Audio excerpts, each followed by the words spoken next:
Samantha Rivet diving in, has to go back to the X. Oh, cut her open in front, and there is an early goal, and it's Maggie Fitzgerald getting the feed, cutting right inside the middle of the field.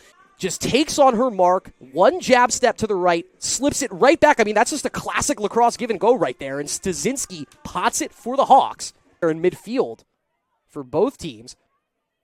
But here come the Hawks. Oh, beautiful pass to the cutter, and it's Allison Ferrulo potting her 34th of the season. Fitzgerald fakes the screen to Mon, keeps it herself around the defender to the left-handed shot, and she scores.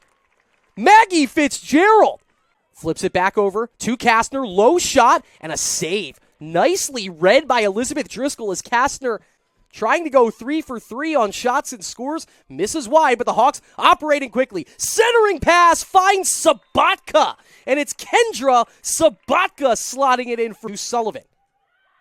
Haven't called Jess Sullivan's name offensively yet, but hold the phone because she just got a pretty dime on the goal by Alyssa Hill. Behind the net to Sullivan.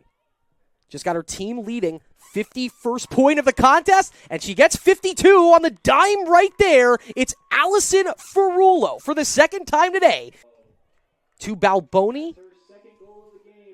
To Fitzgerald. Fitzgerald trying for the hat trick and getting it. There is one of those unassisted goals I was talking about. Fitzgerald, not 1, not 2, but 3. Fitzgerald, why not keep the ball in her pocket here? It's a single mark, has the player in front, and Stasinski pots it into the back of the net. You lose Decatur, you have to figure out the identity of some of your younger players, but as this season progresses, this program is progressing as well. Progressing offensively on the scoreboard are the Saint Anselm Hawks, and that's Jess Sullivan. Stopping plenty in her own right. Going to be tested again here. Head fake and a goal. And it's Jess Sullivan, 2 in a row. So here comes Fitzgerald. Straight in, goes low, and finishes 5-hole. It's too easy today for Maggie Fitzgerald. 4 goals and now 5 points in total. Couldn't get the left-handed shot off. Goes behind the net to Sullivan. Sullivan to Christmas. Come on. That's beautiful.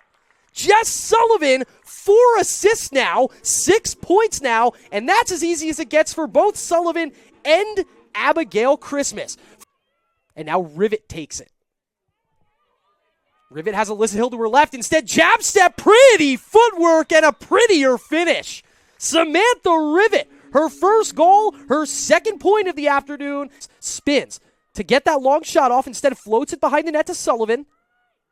No, this is Fitzgerald. Low shot, and she scores!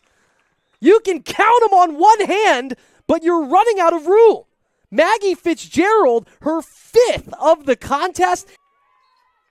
And winding us into play on the restart, and a save made by Froyo, 2 in a row, as she tagging out Blair Foal and making 3 saves on 4 shots, but hold that thought.